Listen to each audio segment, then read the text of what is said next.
Bonjour, alors aujourd'hui nous allons voir le vocabulaire relié à la voiture, à l'auto. En fait, au Québec, on utilise énormément de vocabulaire anglais, des anglicismes, pour parler des différentes pièces de la voiture. Donc, on va voir les mots français, mais on va aussi voir c'est quoi les mots qu'on utilise dans le langage familier et courant au Québec, avec la prononciation. Donc, le pot d'échappement, on va le nommer le muffler. Donc, le muffler qui se trouve en dessous ici, le pot d'échappement. Le réservoir à essence, on va dire la tank à gaz. Les amortisseurs, ici, on va dire des chocs. Le levier de vitesse qu'on trouve ici, on va dire le bras de vitesse. Et le frein qu'on va trouver juste à côté, le frein à main, on va dire le break à bras. Donc, évidemment, frein, c'est le mot break en anglais et on va dire break à bras pour le frein à main. Ensuite, la pédale d'embrayage, on va dire plutôt la clutch. Donc, pour changer les vitesses de la voiture manuelle, il faut peser sur la clutch. Ensuite, le frein, ça va. L'accélérateur, on va dire plutôt le gaz. On va dire pèse sur le gaz si on veut dire d'aller plus vite, par exemple.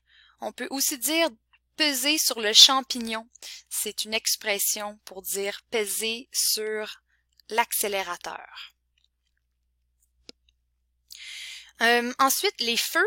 Donc, les feux, les phares, les feux, on va souvent dire seulement les lumières, tout simplement. Les clignotants, on va plutôt dire le flasher. On va dire, par exemple, mets ton flasher pour tourner à droite. Ou une personne qui n'a pas mis son clignotant au stop, on va lui dire, t'as pas mis ton flasher. Donc, le flasher. Le rétroviseur et sur les côtés également, on va tout simplement dire des miroirs. Donc, regarde dans ton miroir pour voir en arrière. Ou regarde dans ton miroir avant de tourner à droite, voir s'il y a quelqu'un. Pour ce qui est du pare-choc avant et le pare-choc arrière, on va plutôt dire, en fait, on peut dire un pare-choc parfois, mais on va aussi dire un bumper. Donc, le bumper avant, le bumper arrière, c'est le pare-choc. Ici, pare-choc. Les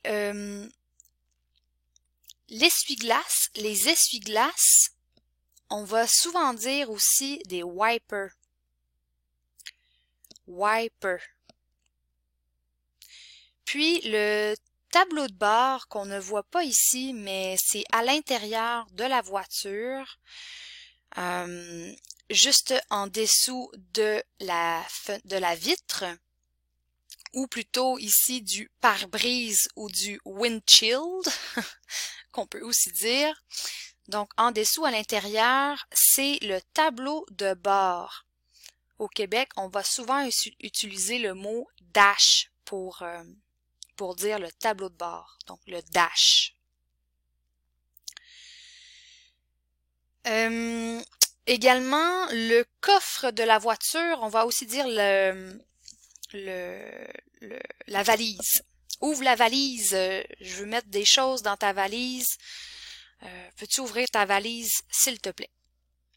Bon, parfois, on peut tomber en panne parce que la batterie est à terre. Donc, c'est la façon de dire la batterie est à terre, donc la batterie n'a plus d'énergie.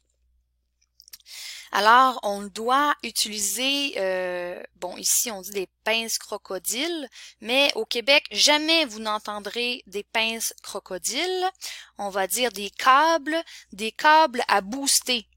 Des câbles à booster pour booster la voiture, booster son char. Donc, peux-tu venir booster mon char? J'ai pas de câble à booster. Donc, booster son char, c'est dans le fond recharger sa batterie. Et pour faire ça, on a besoin des câbles à booster. Sinon, pour ce qui est de la roue, donc on a le pneu. Ça ici, c'est le pneu. Et le pneu, il est monté sur une pièce de métal qui s'appelle la jante ou le rim, qu'on va dire au Québec, le rim.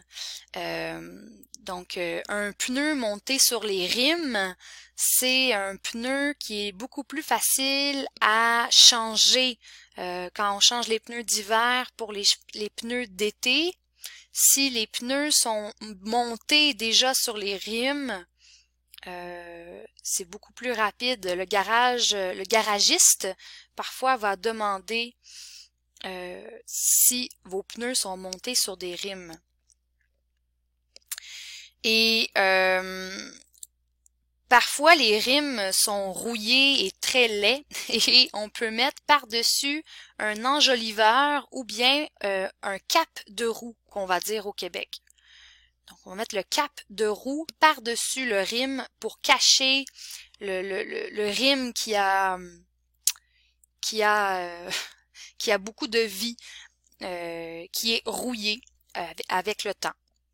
On peut aussi avoir des très très beaux rims qui coûtent très cher et on va appeler ça des mags. Alors ça fait le tour. Sinon, il y a aussi quelques expressions intéressantes à connaître. Donc, évidemment, la voiture, le mot qu'on utilise dans le langage familier au Québec, c'est le char. Donc, un char, c'est une voiture et un bazou, c'est une très vieille voiture qui fait beaucoup de bruit normalement. Donc, un bazou et un char. Aussi, on utilise le verbe chauffer pour dire conduire. On va dire conduire aussi, mais on va aussi entendre le verbe chauffer. Par exemple, c'est moi qui chauffe à soir. C'est moi qui chauffe à soir. C'est moi qui conduis ce soir. Ton char boucane. Boucane, en fait, c'est pour dire qu'il y a de la fumée qui sort de ta voiture. C'est de la boucane qu'on va dire. En fait, on peut dire fumée aussi, mais on va entendre boucane. Un lift. Veux-tu me donner un lift, s'il te plaît? Un lift, c'est dans le fond le fait de conduire quelqu'un. Donc, veux-tu un lift? Est-ce que tu veux que je te reconduise en quelque part? Pour ce qui est du pneu, quand on a une crevaison, on va dire un flat. J'ai un flat.